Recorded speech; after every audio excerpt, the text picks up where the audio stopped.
Isang mapagpalang hapon po sa bawat isa na nanonood ngayon ng ating daily Bible study dito po sa Rema Philippines. Ako po pala si Pastor Mehan Perlac at deployed po ako dito po sa outreach natin sa probinsya po ng Tarlac. At ngayong hapon po, ituloy po natin ang ating pag-aaral sa topic na God can do a lot with small. Kahapon po, naituro sa atin ni Pastor JP yung pangatlo at pang-apat, tiny mustard seed bronze. At yung pang-apat po, jawbone of a donkey that killed 1,000 Philistine. At ngayon naman po, pag-aaralan natin ang pang-lima at pang-anim. Ang pang-lima po, 5 loaves and 2 fishes. Ito po ay mababasa natin sa Matthew chapter 14. At alam ko po na ang kwento po na ito ay familiar na sa bawat isa sa atin, pero atin pa rin po itong basahin. Dito po sa Matthew chapter 14 verse 13, nang marinig ito ni Jesus, umalis siya roon na sakay ang isang bangka tungo sa isang ilang na lugar na wala siyang kasama. Nang mabalitaan ito ng maraming tao, naglakad silang sumunod sa kanya mula sa mga bayan. Pagdating niya sa pangpang, nakita niya ang napakaraming tao. Nahabag siya sa kanila at pinagaling niya ang mga may sakit sa kanila. Nang magtatakip silim na, lumapit sa kanya ang mga alagad niya at nagsasabi, "Ilang na lugar ito, lumipas na ang maghapon. Papuntahin mo ang mga tao sa mga nayon upang makabili sila ng kanilang makakain." Sa verse 16 po, sabi niya, ngunit sinabi ni Jesus sa kanila, "Hindi na kailangan umalis pa sila. Bigyan niyo sila ng makakain." Verse 17, at sinabi nila sa kanila, "Mayroon lamang tayong 5 tinapay at 2 isda." Sinabi niya, "Dalhin niyo rito sa akin." Ipinagutos niya sa maraming tao na umupo sa damuhan. Pagkakuha niya sa 5 tinapay at 2 isda, tumingala siya sa langit. Binasbasan niya ang mga ito, pinagputol-putol at binigay ang mga tinapay sa mga alagad at ibinigay naman ng mga alagad sa maraming mga tao. Kumain silang lahat at nabusog. Kinuha nila ang mga lumabis at pinagputol-putol ang tinapay at napuno ang 2 kaing. Ang mga kumain ay may 5,000 lalaki, bukod pa sa mga babae at sa mga bata. Ang pagpapakain po ng Diyos sa 5,000 ay isa sa pinakakilalang kwento po na mababasa po natin sa Biblia. Ito po isa sa pinakamagandang larawan ng Diyos na gumagamit ng maliit. Mahigit 5,000 pong lalaki ang naroon at kapag isinama pa ang mga babae at bata, maaring higit sa 15,000 to 20,000 at maaring humigit pa po ito dito. Ganun karaming katao ang kailangang pakainin. Ang nakita po ng mga alagad ay 5 tinapay lamang at 2 isda.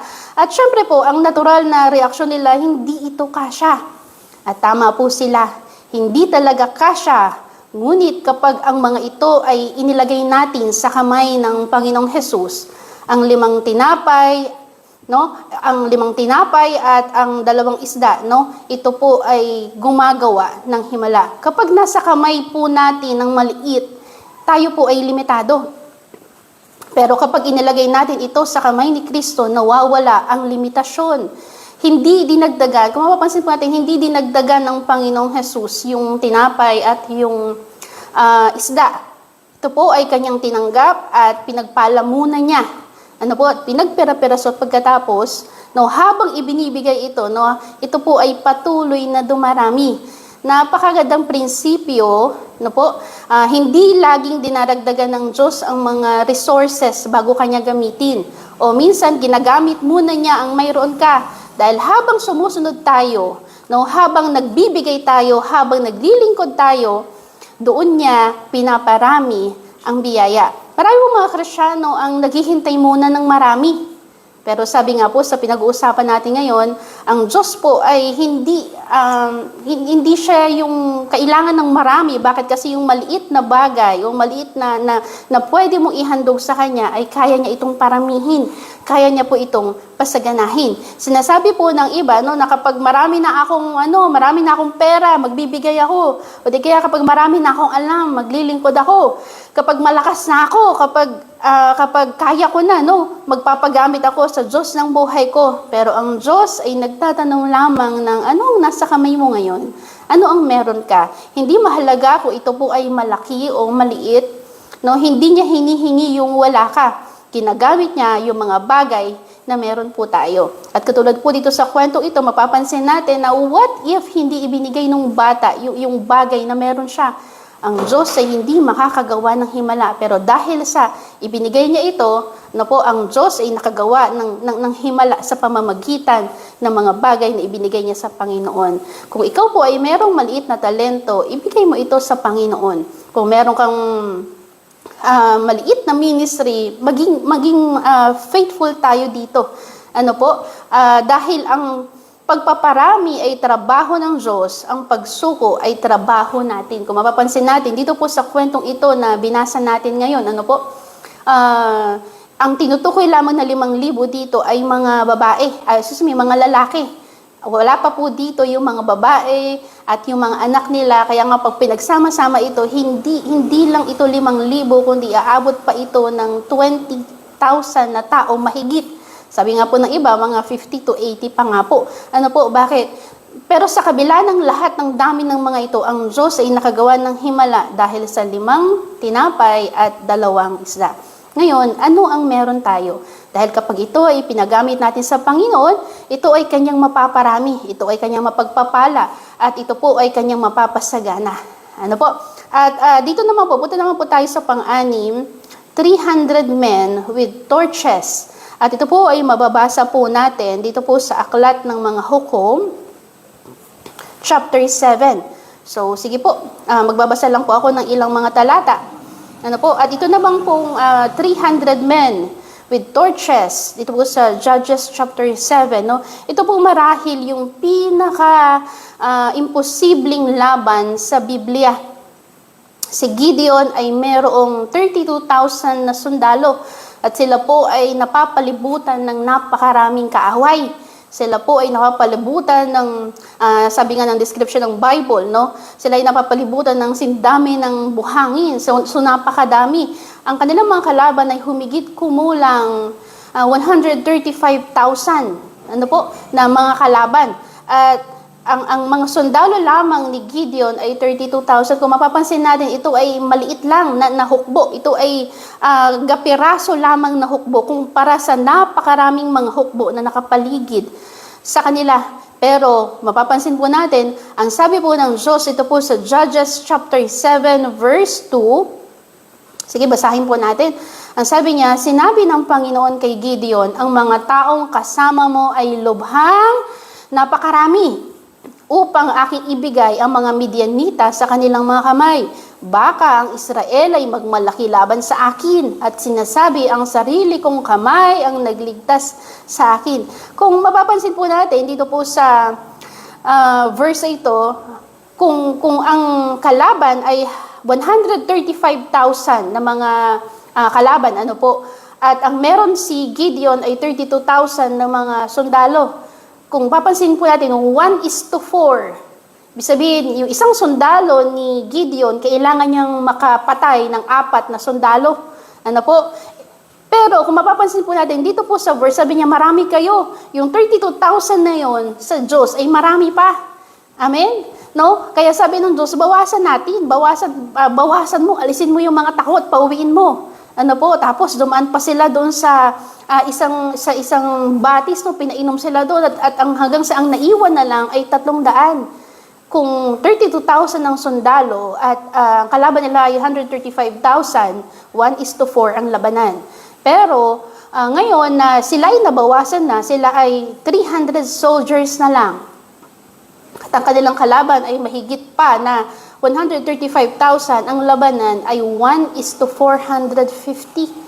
At kung titignan natin, parang walang pag-asang manalo. Unti-unti pang binawasan ng Diyos ito from 32,000 to 300. Samantalang, ulitin ko po, ang mga Midianita ay humigit kumulang 135,000 na mandirigma. Sa isip po ng tao, tapos na ang laban. Sa isip ng tao, wala tayong pagkakataong manalo. Ano po? Pero, lalo pang naging kakaiba ang utos ng Diyos. Bakit? Kasi dito sa 300 po na mga taong ito, hindi sila pinagdala ng Diyos ng espada. Hindi sila pinagdala ng Diyos ng mga matatalim na sandata para lumaban. Bakit? Ang ibinigay sa kanila ng Diyos sa panlaban ay trompeta, banga, at sulo sa loob ng banga. Kung mapapansin po natin, yung mga kagamitan na yon ay hindi pangyera. Amin po? Pero parang gamit nga po siya sa prosesyon eh. Ano po? Ngunit, ang gusto po ng Diyos ay malinaw. Hindi kayo mananalo dahil malakas kayo. Hindi kayo mananalo dahil madami kayo. Mananalo kayo dahil ako ang lalaban para sa inyo. Nang sabay-sabay nilang binasag yung mga banga, ano po, lumitaw, lumitaw ang liwanag. Humuni, hinipan nila ang mga trompeta nila at nalito ang buong hukbo ng mga Midian. Nagpatayan sila sa isa't isa. Kung mapapansin po natin, ulitin ko po, hindi dahil sa magaling yung 300, kundi dahil sa kumilos ang Diyos. Ito pong pinagawa ng Diyos sa kanila ay hindi lang basta mapapaisip kayo, kundi ito pong bagay na ito na pinagawa ng Diyos na pinababa nila yung bilang hanggang sa 300, ang sandata nila ay trompeta, banga, at sulo, torch. Ang tawag po dito ay military strategy. Amen? Ang pinagawa ng Diyos sa kanila ay psychological military strategy. Ang trompeta, ang banga, ang sulo, ay parte ng psychological strategy ng Panginoon. At bakit ito naging effective? Dahil sa panahon po noon, ang trompeta ay dala lamang ng isang opisyal o pinuno ng isang malaking unit ng hukbo. So, ibig sabihin, kapag yung isang malaking hukbo, sa isang malaking hukbo, isang unit ng mga opisyal, isang trompeta o isang torch ang gamit nila. Ano po? Kaya nung marinig ng mga kalaban ng Midianita ang 300 na trompetang ito, ano po? Ang 300, nakita nila yung 300 na sulo na ito na nakapalibot sa kanila. Pinaghati ni Gideon itong 300 soldiers niya ano po, sa 3 pangkat. So, tigwa 100, pinalibutan nila yung mga kalaban. May dala silang trompeta, may dala silang sulo, at may dala silang banga. Ano po? Kaya nung marinig po ng mga kalaban, yung 300 na trompeta na sabay-sabay hinipan, tapos nakakita pa sila ng mga sulo, na napapalapit sa kanila, na nakapaligid po sa kanila, inakala nila na libo-libong sundalo ang umaatake sa kanila. Nadagdagan pa po ito ng dilim at ingay. Yung mga banga na hawak po nitong mga nila Gideon, na binasag po nila ito, bilang dagdag panik sa mga tao o sa kanilang mga kalaban. Nagkagulo po, at bunga po nito, nagkaroon ng matinding takot yung mga kalaban at sila po ay nagkagulo. Sila po ay nagsimulang malito, sila ay nagsimulang matakot, hindi nila alam, hanggang sa hindi na nila alam kung sino ang kalaban at sino ang kakampi. Kaya sila po ay nagpatayan at ang iba naman po ay tumakbo at tumakas. Hindi binigyan ng Diyos si Gideon ng maraming sundalo. Actually, binawasan nga po niya. Binigyan siya ng strategy na magpapakita na ang tagumpay ay mula sa Diyos, hindi sa lakas at hindi sa dami. Nang mabasag na po yung mga banga, nagkaroon po ng panik itong mga kalaban. At minsan, nagpapakita rin po ito, nagsisimbolize po ito sa atin na minsan may mga bagay na kailangang mabasag sa atin. Mabasag yung ating pride, mabasag yung ating ego, yung mga mali nating mga katwiran para makita ang liwanag ni Kristo sa atin. At sa bawat kwento po ito, merong iisang mensahe. Mula po doon sa isang bato na napabagsak ang higante, mula doon sa isang perasong kahoy na napatamis ang mapait na tubig, at mula po doon sa isang maliit na binhi na ang larawan ay makapangyarihang pananampalataya, isang panga ng asno na tumalo sa libo-libo No po, at 5 tinapay at 2 isda na bumusog sa libo-libo. 300 tao ang tumalo sa napakalaking hukbo. Ang himala ay hindi po nagsisimula sa dami ng mayroon tayo. Nagsisimula po ito sa pagsuko natin ng maliit na meron tayo sa kamay ng Diyos. Kapag ang maliit ay nasa kamay ng tao, mananatili po itong maliit, mananatili po itong limitado. Ngunit kapag ang maliit na nasa kamay natin ay inilagay natin sa kamay ng Diyos, nagiging sapat po ito para sa kanyang layunin at kaluwalhatian.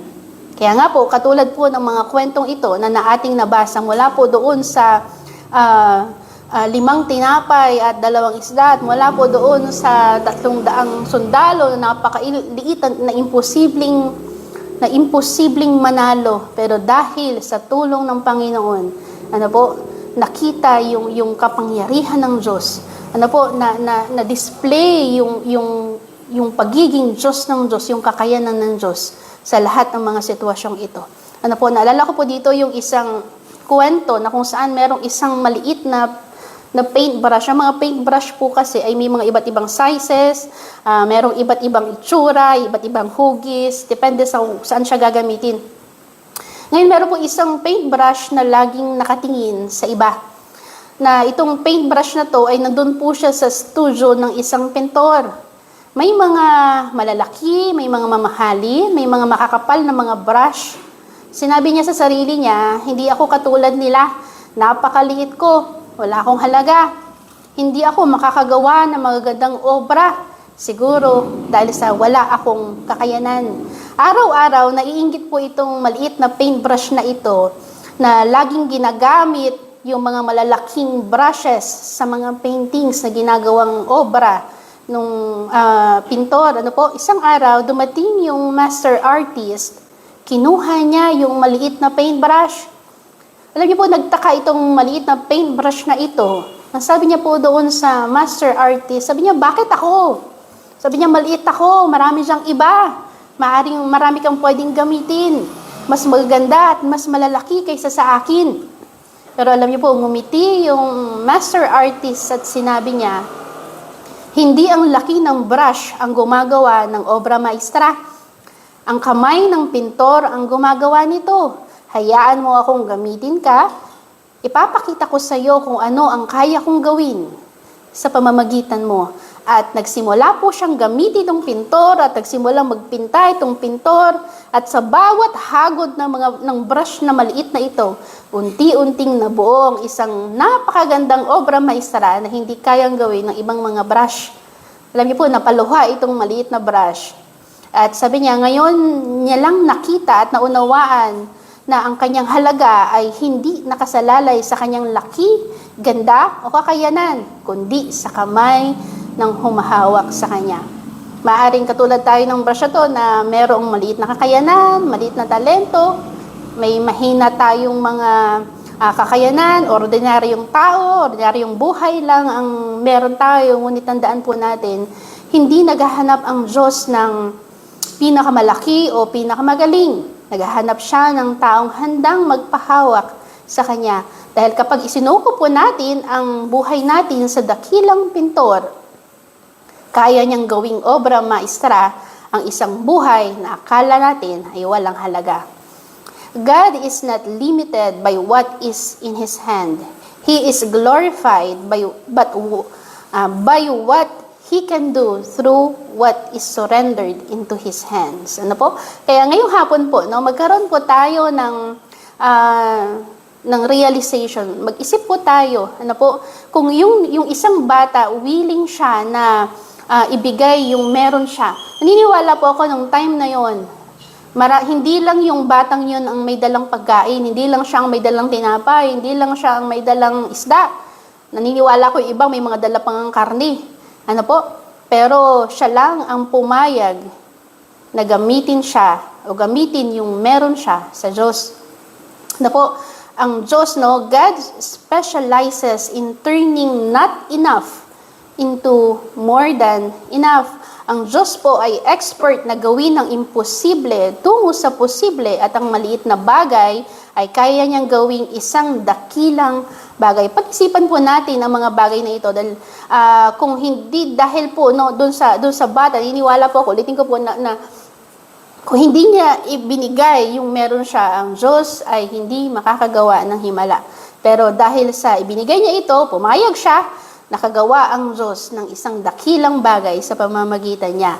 At kung hindi dahil sa kanya, hindi makagawa ng himala ang Diyos. Pero dahil sa in-offer niya kung anong meron siya, nangyari po ang himala. Pwede rin po na mag-question si Gideon sa Panginoon. Pwede niya sabihin, Lord, di naman sandata to eh. No, sulo lang to, trumpeta lang to, banga lang to. Pero hindi siya nag-question sa Diyos. Bakit? Dahil kilala niya kung sino ang Diyos na pinaglilingkuran niya. Amen? At kilala ni Gideon na may kayang gawin ang Diyos bukod sa mga bagay na iniisip niya. Katulad nga sinasabi sa atin ng Isaias, no? My ways are not your ways and my thoughts are not your thoughts. Kung gusto po natin na makita ang mga hiwala na kayang gawin ng Diyos sa pamamagitan natin, ipagamit natin ang buhay natin sa Diyos. Ipagamit natin yung maliit na bagay na meron tayo. Ipagamit natin yung isang maliit na talento na meron tayo. Dahil yan ay kayang palakihin, yan ay kayang padamihin ng Diyos, yan ay kayang pasaganahin ng Diyos, at kayang gumawa ng Diyos ng malaki at dakilang bagay sa pamamagitan ng buhay na ipinapagamit natin sa Kanya. Minsan, tumitigil tayo. Kung gusto po nating makakita ng himala sa buhay natin, pumayag po tayo na gamitin ng Diyos ang buhay natin. Minsan, tumitigil po tayo o hindi nangyayari ang mga himala, hindi dahil sa tumigil ang Diyos sa paggawa ng himala, kundi dahil tumigil tayo na magpagamit ng ating buhay sa Diyos. Katulad nga po ng sinasabi sa atin ng Zechariah chapter 4 verse 6, Not by might, nor by power, but by my Spirit, says the Lord. Kaya, ang ating buhay, in-encourage ko po kayo na ipagamit natin ang buhay natin sa Panginoon. Ipagamit natin yung mga bagay na meron tayo sa Diyos. Ipagamit natin yung kakayanan natin, ipagamit natin yung talento natin, dahil makakagawa ang Diyos ng dakilang bagay sa buhay natin. Ang tanong, ngayon, ano ang meron tayo na pwede nating ipagamit sa Panginoon? Isang magandang hapon sa bawat isa sa atin. At tayo pong lahat ay manalangin. Aming Ama, sa dakilang pangalan ng anak mo sa Jesus, salamat sa mga bagay na itinuturo mo sa amin. Salamat, Panginoon, sa mga realization. Salamat sa mga bagay na sinasabi mo sa amin sa hapong ito. Panginoon, katulad ng mga taong ginamit mo, katulad ng batang yan na nagbigay ng kanyang tinapay at ng kanyang isda sa iyo. Katulad ni Gideon na nagtiwala sa iyo. Sa kabila ng kulang, ang mga sundalo, kulang kakayanan. Pero dahil sa binigay ito, inilagay ito sa iyong mga kamay, ikaw ay nakagawa ng mga dakilang bagay. Gawin din ang buhay namin, Panginoon. Gawin mo ito na isang kasangkapan nang sa gayon patuloy na ma-display ang kaluwalhatian, ang kapangyarihan mo sa buhay namin. Nang sa gayon, ang pagdaloy ng himala, Panginoon, ang paggawa mo ng dakilang bagay ay maganap hindi lang sa ministeryong ito, kundi sa buhay ng bawat isa. Pagpalain mo ang bawat isa na nakikinig at nanonood ng iyong gawain sa hapong ito. At ikaw lamang ang patuloy na mangusap. Ikaw lamang ang patuloy, Panginoon, na kumilos at kumausap sa bawat puso ng bawat isa. Ikaw lang aming tinataas, ikaw lang aming dinadakila sa hapong ito. Sa iyo lang lahat ng kapurihan, pasasalamat. Ito po aming panalangin sa pangalan ni Jesus. Amen. Magandang hapon po sa inyong lahat.